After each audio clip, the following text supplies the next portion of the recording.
So I thought I would introduce my first. I'm going to call it botanical, but it's not. It isn't done with the strict guidelines of botanical art by any stretch of the imagination. It's basically me just having a go at drawing a flower. It's one of my own photographs. It's from a vase of 4 sunflowers, and I thought it would make a really, really nice drawing. What I didn't realise from the beginning, and actually when I started drawing it, I was thinking, oh gosh, actually this is really good, particularly for people who are just wanting to start drawing and they're wanting to draw flowers and everything. I picked the image, one of my own photos, not realising how clean the colours were. So when I was creating the yellow bits of the flower, there's basically 3 yellows that I used in there: a bright yellow, a darker yellow, and not a yellow, but an orange.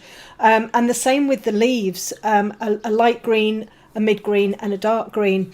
And this was really, really, really helpful because I wasn't having to think about kind of layering too much or, intricate details or anything like that. The photograph, with it being mine, wasn't particularly brilliant, but it was relatively sharp, and the colours, like I say, were really, really clean. So it worked very, very well.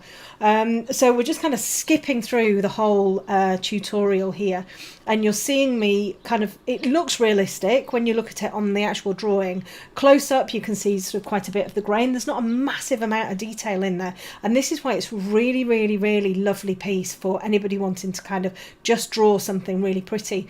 And I was thinking, when I was sort of putting this video together, what would be some great tips for somebody just wanting to start drawing their, flowers and stuff like that? And my suggestion would be to choose images that have got that clean colour. So when you look at the image, you can see a dark, a mid, and a light colour. And there might be a little bit of detail in there as well, but basically the detail is more in those values, the dark, light and mid-tone. And that, I think, is why this one was quite successful, because I wasn't having to bring in like tons and tons of different colours and all of that kind of thing. You can see on the yellow, there's I used Canary Yellow, fantastic name, Canary Yellow from the Pablo range as my bright yellow. I used... eventually I realised the best yellow for the mid-tone, the darker mid-tone, would be the light yellow ochre from the Polychromos range, and then the dark orange colour is the terracotta. And then it's exactly the same when I did the greens. We had the light green, which was the olive yellow. We had the mid green, which was the earth green yellowish, and then we had the dark green, which was the opaque, chromium green opaque. And they worked really, really well. And then I had black in there, and I had white in there, a bit of ivory, a couple of those sort of secondary colours. But mostly for the yellow and the green, there were just 3 colours per, for the leaves and for the petals. And it just makes life an awful lot simpler, when you're new to a subject. So I'm very new to doing this, and this is my first flower. I did it as a tutorial. I kept it very, very, very simple, just kind of going with the shapes rather than trying to put like tons of detail in. I used the surface of my paper to be able to get the texture in there. I used little tools like my cotton buds. Cotton buds are brilliant when it comes to working on pastel mat, particularly if you need to kind of just, blend and smooth things in there.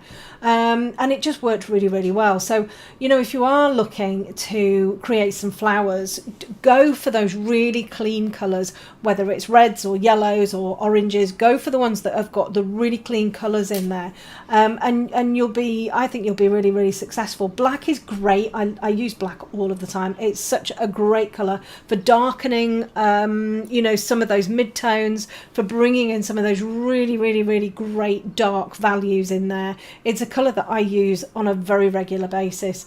With the pastel mat, of course, you can get the light over dark, which is what you kind of see me doing here. The line art was quite complicated for this piece. Because I'm not used to drawing something like this, and I'm not really kind of familiar with how it's the structure and everything like that, my line art was much, much more complicated than I would have for, say, an animal, a dog or a horse or something like that, purely because this just was very, very new to me. I created my line art with my iPad. which works really well. I just have it on Sidecar on my Mac. I have Photoshop open. I sidecar it onto my iPad, and then I just draw it with an Apple Pencil, and it works really, really well. I did find quite a lot of the time going through it, and I do struggle with this kind of thing when I'm trying to sort of fill the areas in. My brain doesn't seem to want to work very well when it comes to sort of complicated things, so I getting confused about where different bits and pieces were, but it worked out really well in the end. It worked out really, really nicely. I tried to keep things as simple as I possibly could, like I say, particularly down this stalk area here, using the texture of the paper to help with the texture of the stalk. It worked really nicely, and this is the finished piece. I'm really pleased with it. I think it's a really nice little tutorial. It's a few hours long, and it's just something a little bit different to the animals and some of the human things that I'm doing now. And I've really enjoyed doing it. Really, really enjoyed doing it.